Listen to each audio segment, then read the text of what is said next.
2004 সালের 21 আগস্ট শেখ হাসিনার সমাবেশে গ্রেনেড হামলা নিয়ে বিস্ফোরক তথ্য দিয়েছেন বিএনপির স্থায়ী কমিটির সদস্য মির্জা আব্বাস। তিনি বলেন, বিদেশি শক্তির মাধ্যমে 21 আগস্ট গ্রেনেড হামলা চালানো হয়েছিল।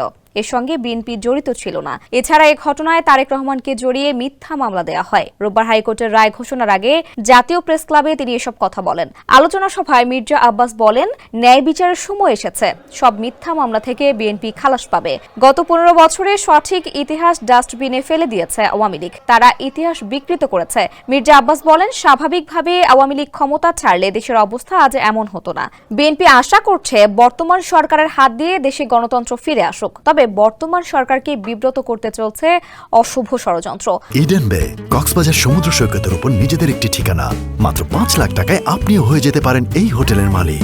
প্রধান উপদেষ্টা ডক্টর ইউনূসকে অনেকে ভুল পথে নেয়ার চেষ্টা করলেও বিএনপি বর্তমান সরকারকে সঠিক পথে রাখার চেষ্টা করছে। মির্জা আব্বাস বলেন, দেশে ও বিদেশ থেকে অনেকে বিএনপিকে আওয়ামী লীগের সঙ্গে ট্যাগ দেওয়ার চেষ্টা করছেন।